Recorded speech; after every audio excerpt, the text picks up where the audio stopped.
Okay, so this is the end of the Unit 7 material. And in this unit, or in this lesson, we're going to look at solutions. Okay, so solutions. So solutions are homogeneous mixtures. That means that there's no clear barrier between them. All right, there are a group of two or more elements or compounds that are physically intermingled with no boundary between them. Any solid, liquid, or gas can be a solution, which is what we're interested in here. Most of what we're going to think about are liquids, though. However, just to give you an idea of what other kinds of solutions are, for example, sterling silver is a solution of silver. Mostly, this is what we'll call the solvent, and copper, which is the solute, okay? And we'll look at that in just a minute. What's another kind of solution that's not a liquid? Something like air. Okay, so air. It's got lots of N2 in it, then it's got O2, H2, CO2, whatever is in the air around us, etc. Oh, and I forgot water, of course. Now, what is a solution? A solution is a solute and a solvent. So it's solute plus solvent. Okay, it's composed of solute and solvent. Solute is the thing in the lesser amount, and the solvent is the thing in the greater amount. So in the case of our silver, the silver there's more of it in sterling silver, and so the solvent is silver, and the thing that's in smaller proportion is the copper, so solute. And so, and I should say, aqueous solutions are water with some kind of dissolved solvent or dissolved substance in them. So water is a great solvent, the thing that's in the greater amount. It's a polar molecule, okay, we know that already, and it's partly because it has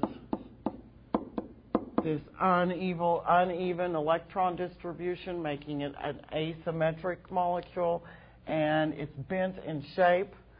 It, however, dissolves lots of things in a great variety of ways, and water interacts with its solutes, and it often plays an active role in our solutions. And so we've looked at how intermolecular forces work with water. Okay, so let's look at it a little more specifically. We've looked at all of these different kinds, but just with water.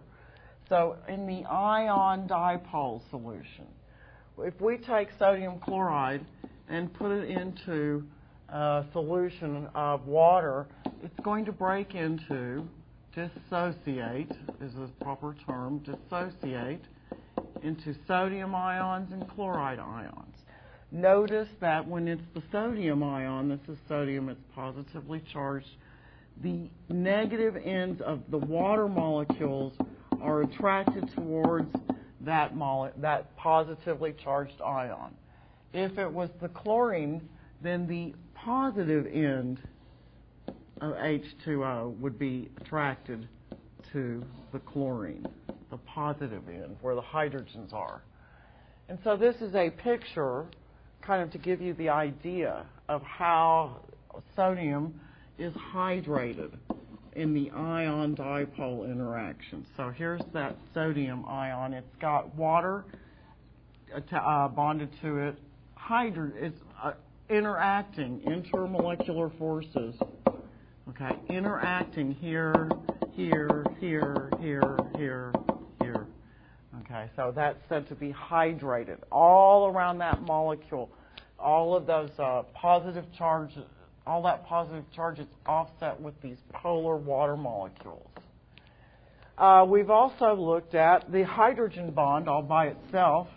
Remember, that's a dipole. Water is a dipole, but because it's bonded to, in this particular case, the OH, that hydrogen will interact with some other molecule or actually they're showing in this case, the oxygen is interacting. This is partially negative there. It's interacting with something that's partially positive on a whole different molecule. So that's hydrogen bonding. Dipole.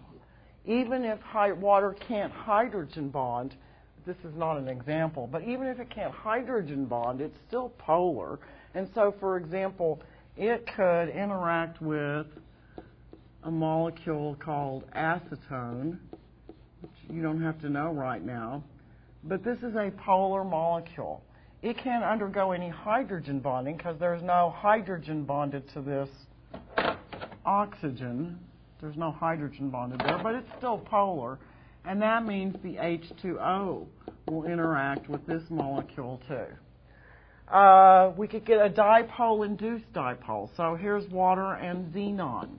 If the water gets close enough with its partially negative end, it's going to force the electrons in that direction away from that side of the xenon. And everything has London dispersion forces, so no matter what the interaction is, there's going to be some London dispersion forces here.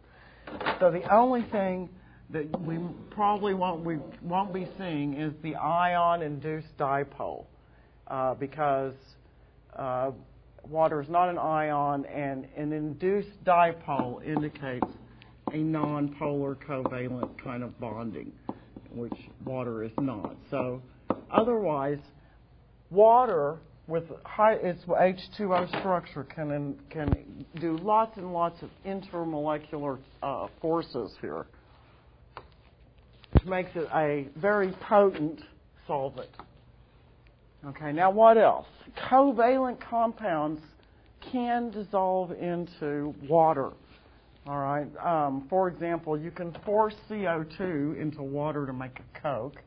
Another type of covalent bond would be way back. Remember, we learned about glucose way back at the beginning. That's a polar molecule.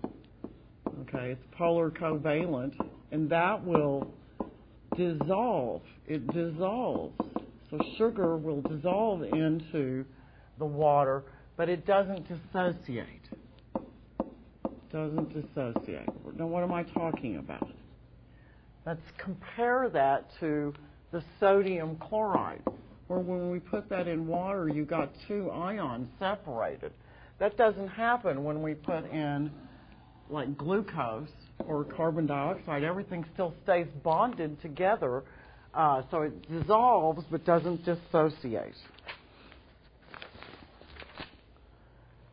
So, well, something you know from forever ago, I'm sure, is that like dissolves like. So, polar solvents, and that's water or other things, dissolve, and also, in this case, dissociate ionic compounds. So they dissolve, ionic compounds will dissolve into water as a good solvent or any kind of polar solvent. It doesn't just have to be water. Polar solvents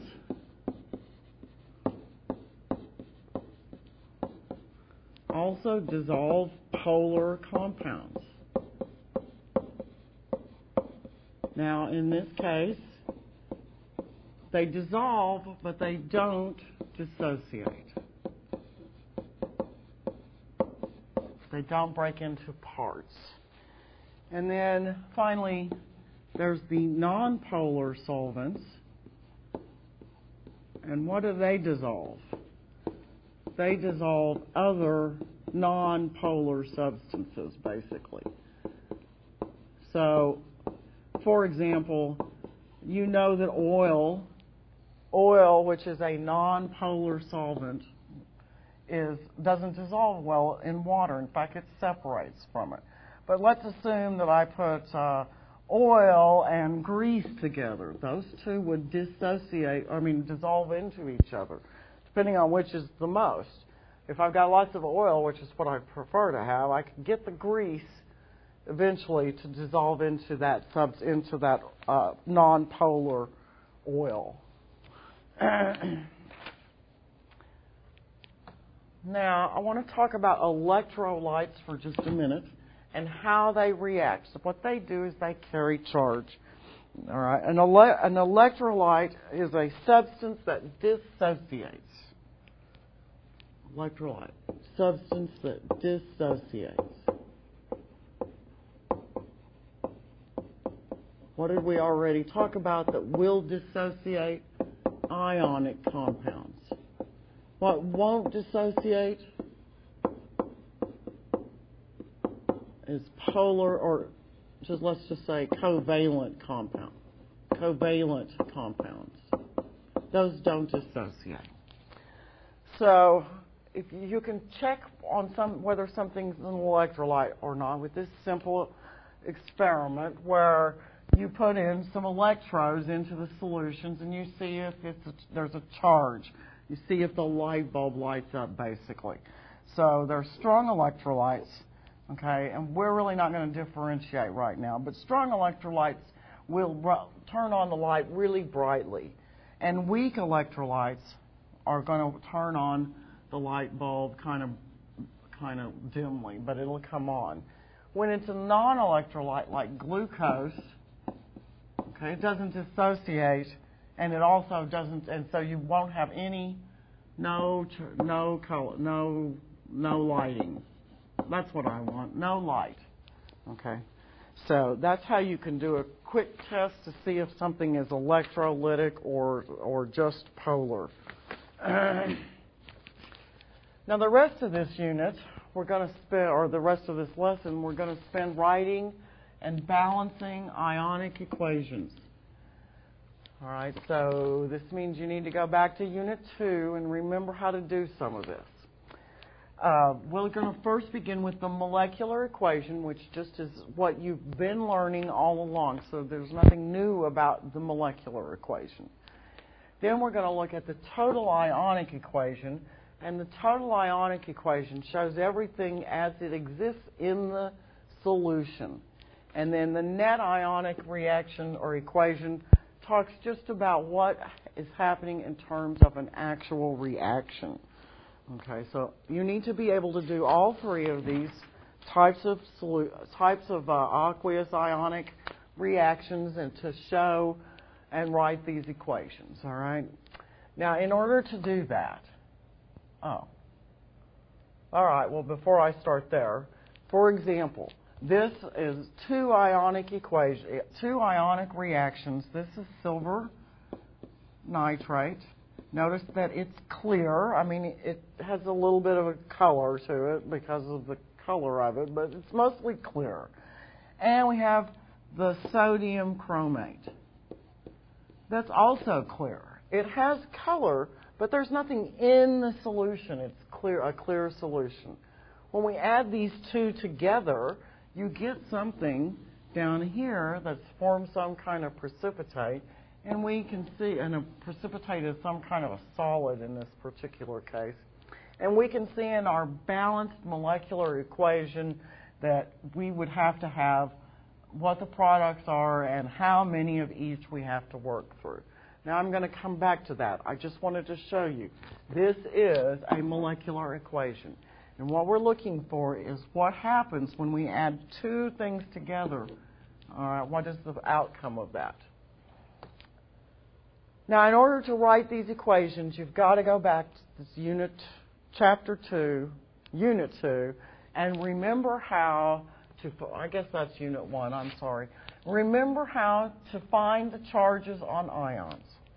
Now, for monoatomic ions, they're easy, and you should know them by now. Group 1 is a +1. Group 2 is always a +2. Group 3, well, especially aluminum, is a +3. Then you skip Group 4. Okay, we won't be dealing with those. Then you've got a -3 for group 5, -2 for group 6, -1 for group 7. And then we have noble gases which don't gain or lose electrons easily. So you should be able to look at your periodic table and figure out what the element charges are.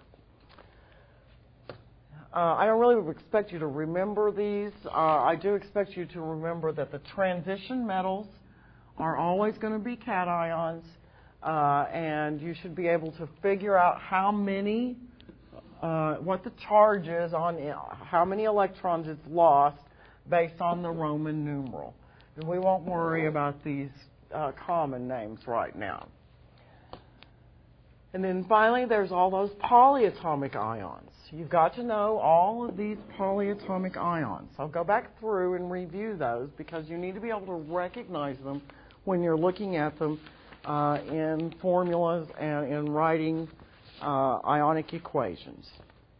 Now, what are we going to do with all this information?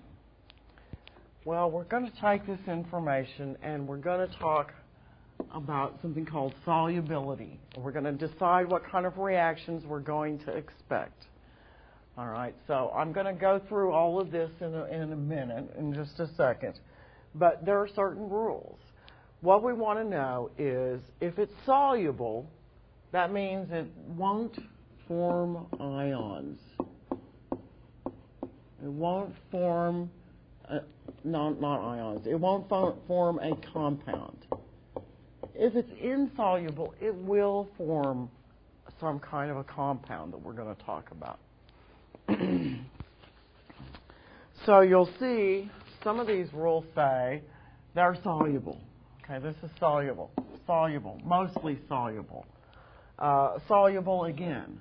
Okay, all of these things we expect won't make an ionic compound. Then there's the insoluble. So we expect they will make an ionic compound. Well, I probably shouldn't say ionic. There's more to that, more than that. So we'll just say will form a new compound. Again, some more insoluble. So we'll look at this in just a second. I think actually right now to see how this works. Now, I did this particularly one by one in your PowerPoint. In general, though, in general. Group 1, always soluble. So no matter what you put it with as a compound, in the salt form, it's going to be a solid. But once you put it into water, it's going to dissolve and dissociate. So group 1 is always soluble. So is anything with nitrate or acetate, CH3COO-, or anything with ammonium. Those are always, always, always soluble. You put them into the solution and they break into their parts. Okay. Mostly fluorine, chlorine, and bromine, or bromide. Okay, so our ions, F-, Cl-, Br-, those are mostly soluble. The only exceptions are when we're talking about silver, palladium, and I think there's another one or two in here. Again, I've done this on, in 10, I think.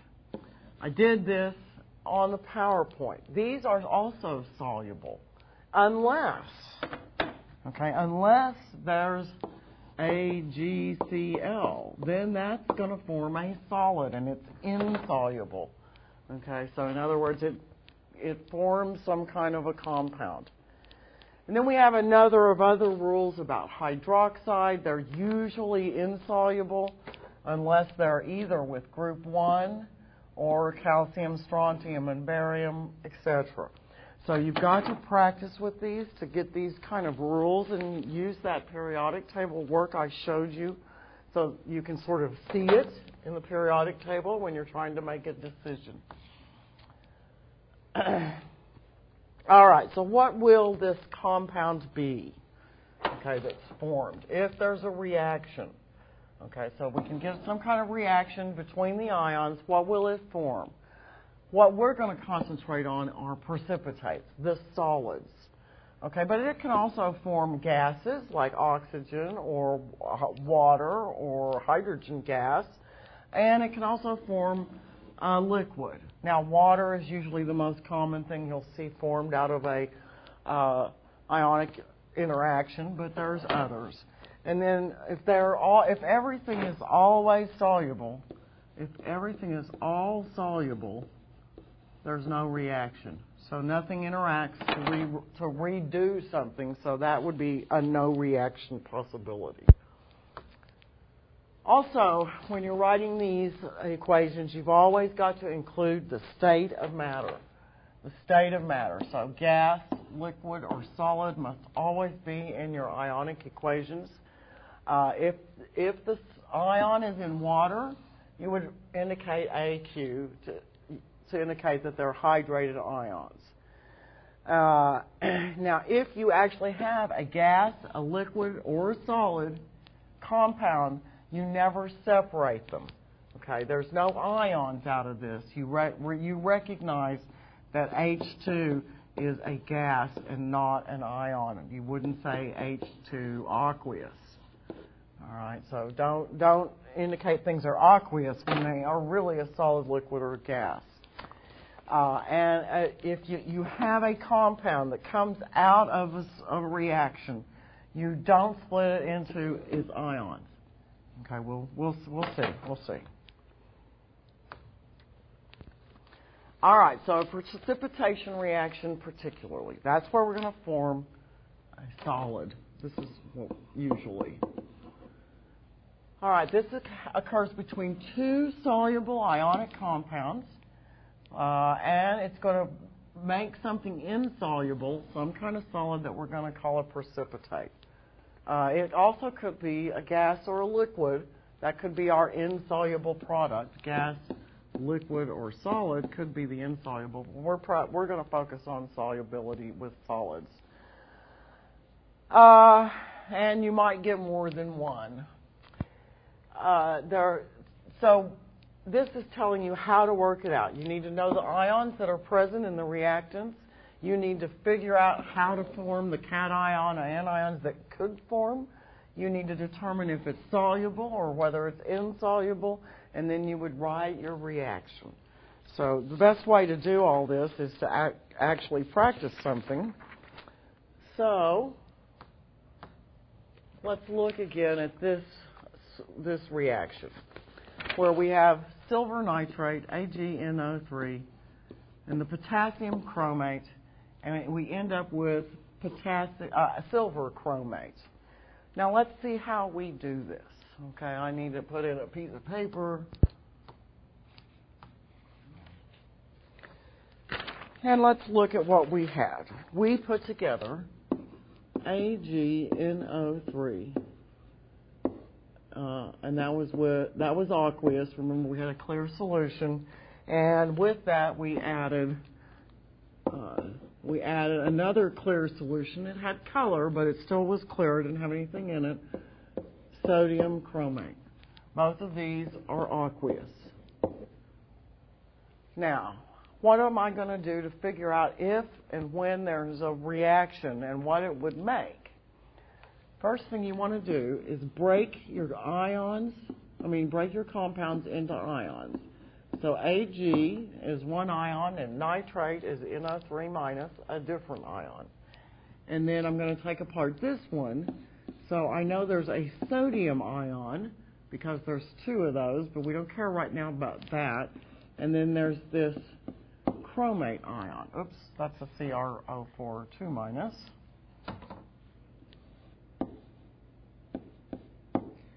Now, if I just put silver and nitrate back together, if I were to use this and this and put it back together, what do I get? What I already had, right? So that's not going to help me. I also have to, I should also say, we always have to have a cation and an anion to form a compound. Okay, so my options here are I can put this together, or I could put this and this together. if I put Ag and NO3 back together, then all I have is what I started with, just a bunch of clear solution. All right, so I can do that, and I could also make this go together. Notice that if I put this together, I have Ag plus a cation, and if it rearranges, I would have Cr2O42 minus the anion. Now, this would be one of my possible products. So how do I figure out how to make this formula? Well, remember, you use the charge as a subscript on the opposite ion. And so in this case, I'm going to make two silvers, and then the chromate. All right, and that would be the possible product that I could have in my solution. Now, I'm not done. What about the other set? What about this other set where, well, let me see, what can I do? Where I can put together this cation and anion together. So then I could have Na plus reacting with NO3 minus. Now, if that's one of the products, then I'm going to take the implied one here and put that down here, and the implied one on the sodium and put that down there, and my formula would have to be NaNO3. Now, I'm going to go to my lovely file back here and look at my soluble and insoluble options. It's on my other sheet, so I guess that doesn't help. But the rule is chromates are mostly insoluble. When wouldn't that be true? When wouldn't chromate form some kind of a solid? What about when it's Na2CrO4? Would that be insoluble? The answer is no, because sodium is from group 1, always soluble. So anything that's with sodium is soluble. What about if it's Ag2CrO4? Well, since it's mostly soluble, you're going to find that there's no exception here, and that would be, therefore, a solid product like we saw. And this would be aqueous, because neither sodium or nitrate are soluble. I mean, they're always soluble. So, let's put together our reactions. So, in this case, we've got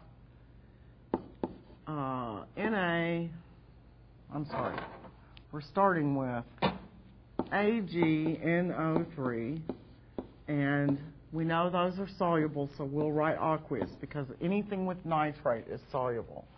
And we have Na2 chromate, and that's aqueous, and we know it's aqueous because it's got the sodium in it from group 1.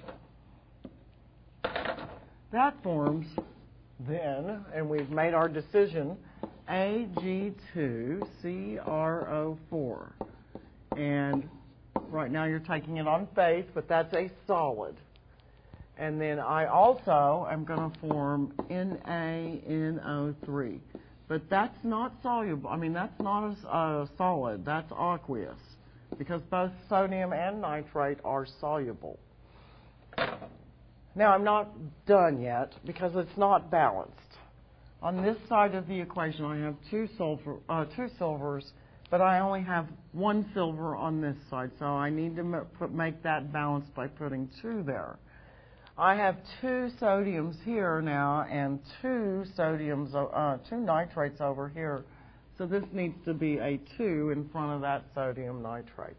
And so now I'm balanced. This is my molecular equation. It shows everything in the right proportions, but it's not very descriptive. The only thing I really know is that this thing is a solid and everything else is ionic. So let's talk about how we can know more. We can know more with the net ionic equation.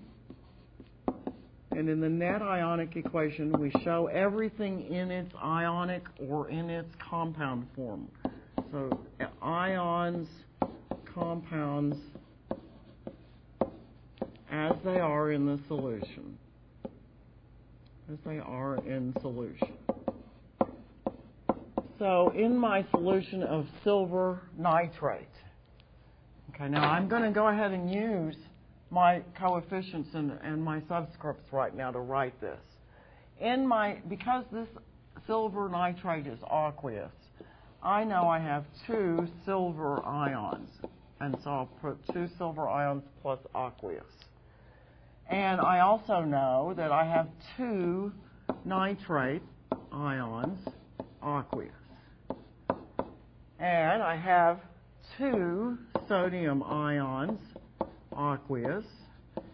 And then that sodium ion, those 2 sodiums come from Na2 and the chromate.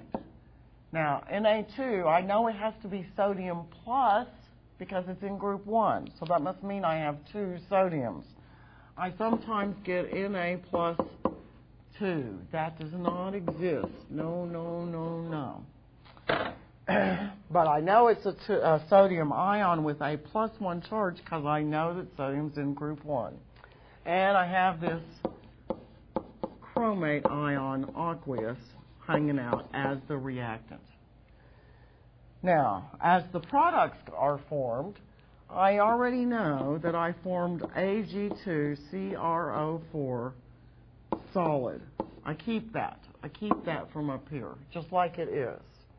And then the rest of these things were soluble, so I'll have 2 sodium ions and 2 nitrate ions as products as well.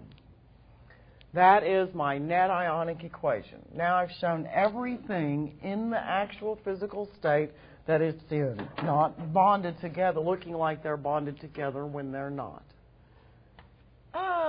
Darn it, darn it, darn it. Darn, darn, darn. Bad words, bad words. This is the total ionic equation. Sorry about that. That's the total ionic equation. I'm going to do the net ionic equation next. Net ionic equation. The only thing that goes in here, ions and compounds of the reaction. That's the only thing I care about. So only things that are involved in the actual reaction are of interest to me. So, for example, I have as a product Ag2CrO4. That's my solid. What did I form that from? I formed that from 2 silver ions that were aqueous plus the chromate ion, which was aqueous. What happened to the nitrate and what happened to the sodium? Well, look, they actually end up dropping out over here, right? Because they're just spectators. And so if I ask you what the spectators were, they're just floating in there and never changed condition. That would be sodium and nitrate.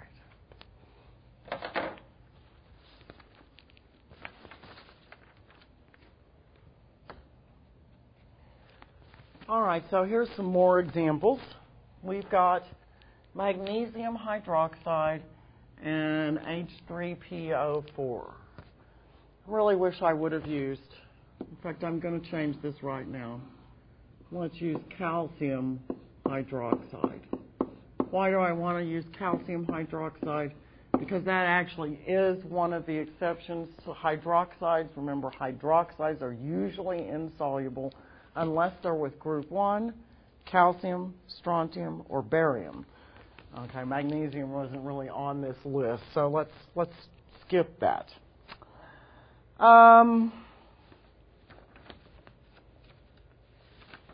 Where did my answer go?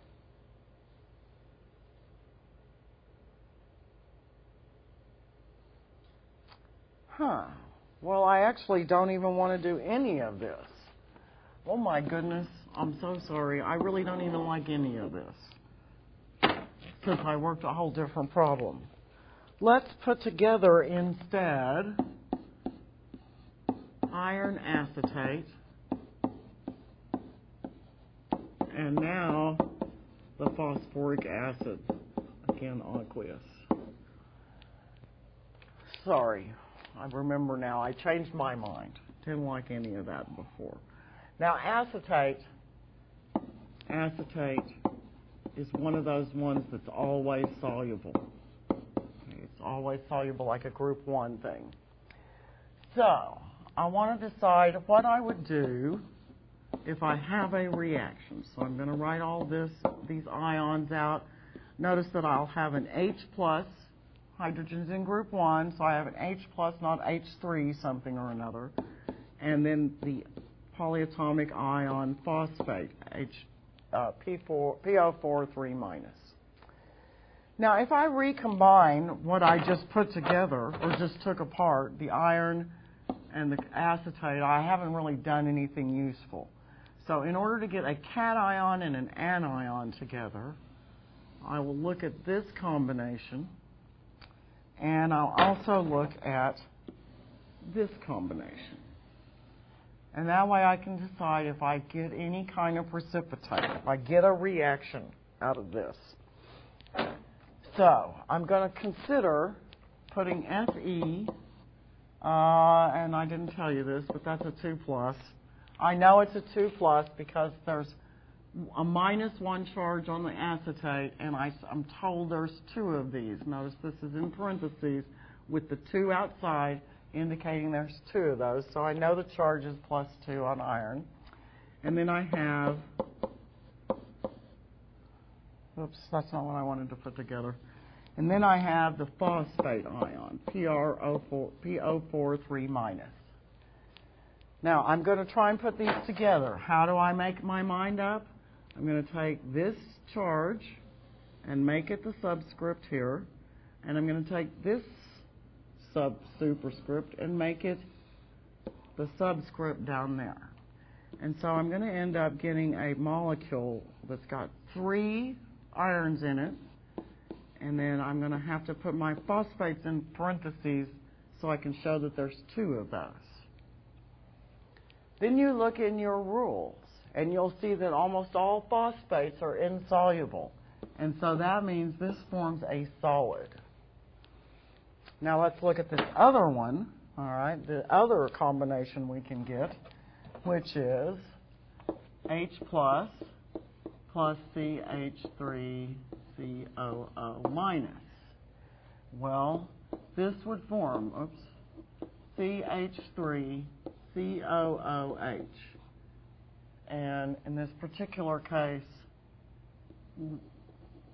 that's going to end up being mostly soluble. So we're going to write aqueous for those. You wouldn't have a way to determine this except that acetate is soluble. And since acetate is soluble, we're going to assume this is soluble.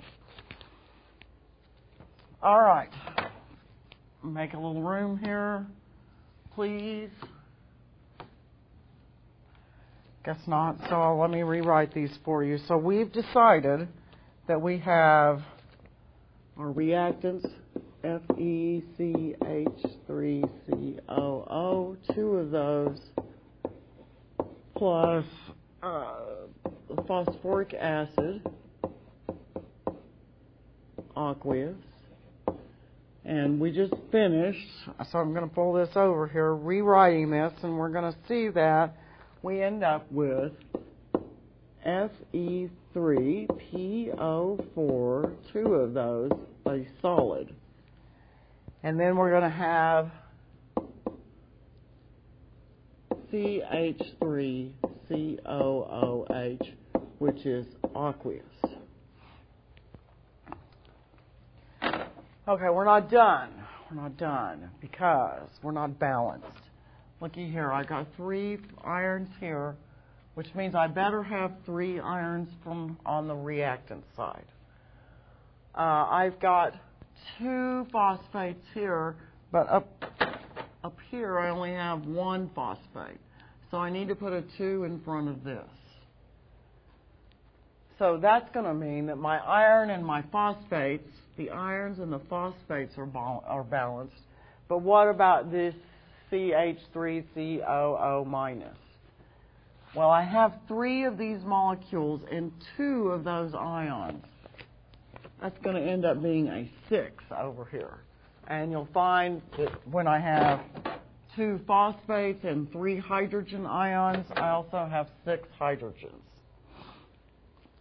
This is the molecular equation. A lot of work to get to the molecular equation. What about the total ionic equation? Now I'm going to take everything apart and show it as the ion that exists. So I'm going to have 3 Fe2 pluses, aqueous. I'm going to end up having, remember we've got 3 molecules and 2 in that particular ion or atom. So I'm going to end up with 6 CH3COO minuses, aqueous.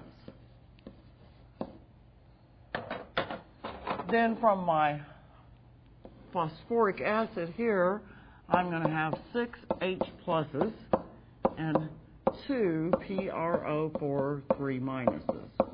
Both of those are aqueous. That's the reactant side. Now for the product side. I've formed my solid. I'm going to keep it just like it is. So Fe3, PO4, 2 of those, that's a solid. And then for my ionic part of this formula, I'll have 6 CH3COO minuses and 6 H pluses. Oops, all of these are both aqueous as well. So before we start our net ionic reaction, let's see what the spectators were. Well, we're using the iron on both sides, and it changes state, so that's not one of them. But the 6 acetates stay the same on both sides. And the 6 hydrogen ions stay the same on both sides.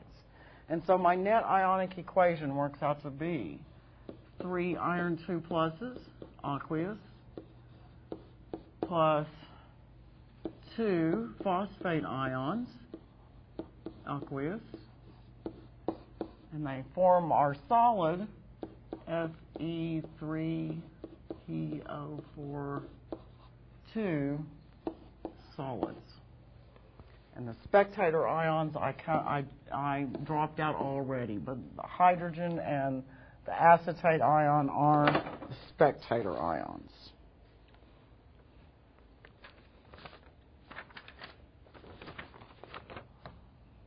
Okay, so let's do one more.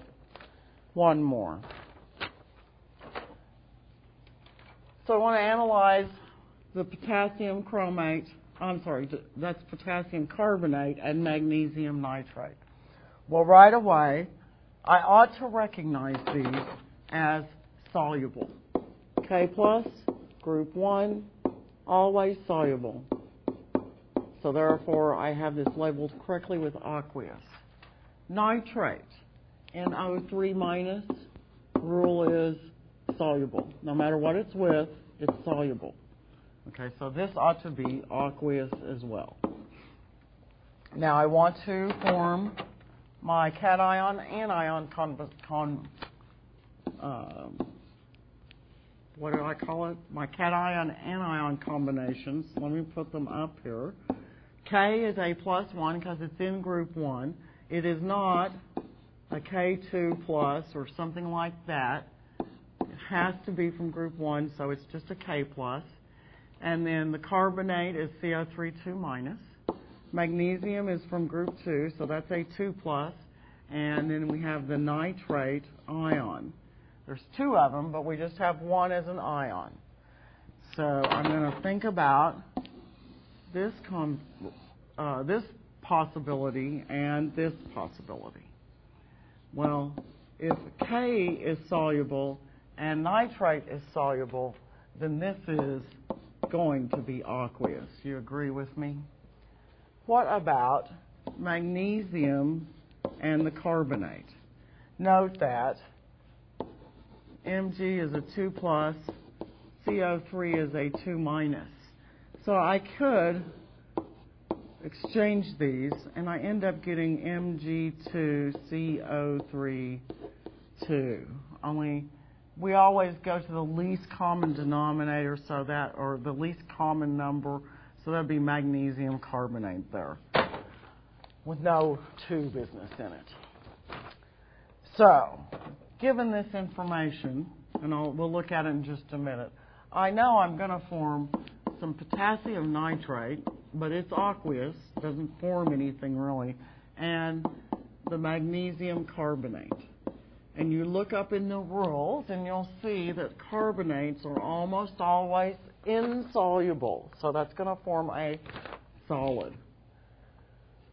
Okay, so now I've almost got the the balanced equation here, molecular balanced equation. What about balancing this thing? Well, let's see. I have 2 potassiums on this side, but just 1 potassium on this side. I have 2 nitrates over here, but just 1 nitrate over here. So if I make a 2 in here, boy, that's sloppy. 2 potassium nitrates. I'll have a balanced equation. Notice that means I have 1 magnesium and 1 carbonate to form my solid.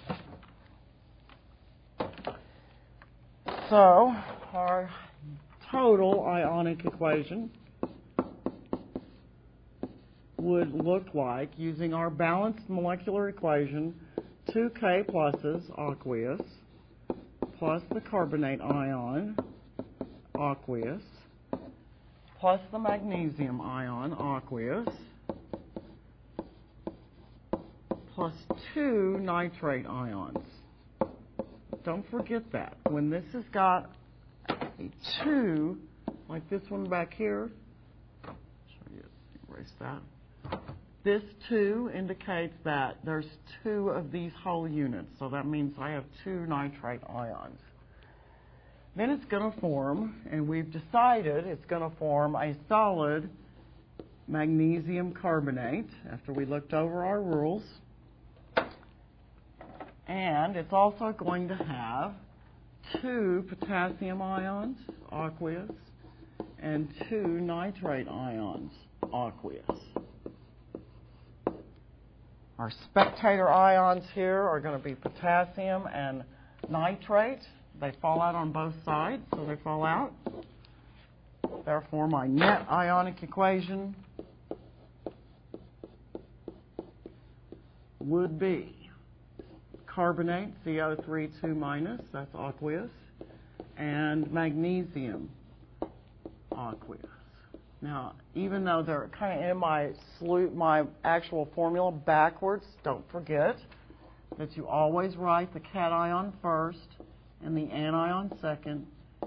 And so we have magnesium carbonate as our final product in this reaction. Now, this has really only for interest. This is just for interest, but I wanted to point out that there is something you can get called carbonic acid. Carbonic acid. And carbonic acid. Now, this is very unstable, and you would not see this as a solid or a liquid or a gas. Rather, what happens when this gets together is it breaks down and forms liquid water and CO2 gas. That's what you breathe, that's what you exhale when you breathe out, okay? So how does CO2 get taken out of your tissues and out and breathed out through your lungs? Well, it doesn't form H2CO3, but something called hemoglobin, like I said, this has nothing to do with your class. I just want to make an illustration because we've seen this before. Hemoglobin will pick up this bicarbonate ion, and it will carry it through the system, and then when it gets to the lungs, it will combine to make H2O and CO2 gas as used. And often this, in our case, that could be a liquid or a gas. Anyway, that's how you expel CO2 from your bloodstream. We've also seen that the HCO3, the bicarbonate, is carried around in the Earth's cycle a lot of times in the waters, and this ends up making bicarbonate. Well, for example, it'll end up making calcium carbonate types of solids and so forth. So all I wanted to point out is, I'm not going to ask you anything about this, but sometimes, even though carbonates are typically not soluble, you can get this carbonic acid, which then leads into the cycle, the biological and stratospheric cycle and so forth. Okay, so next we'll start on organic chemistry.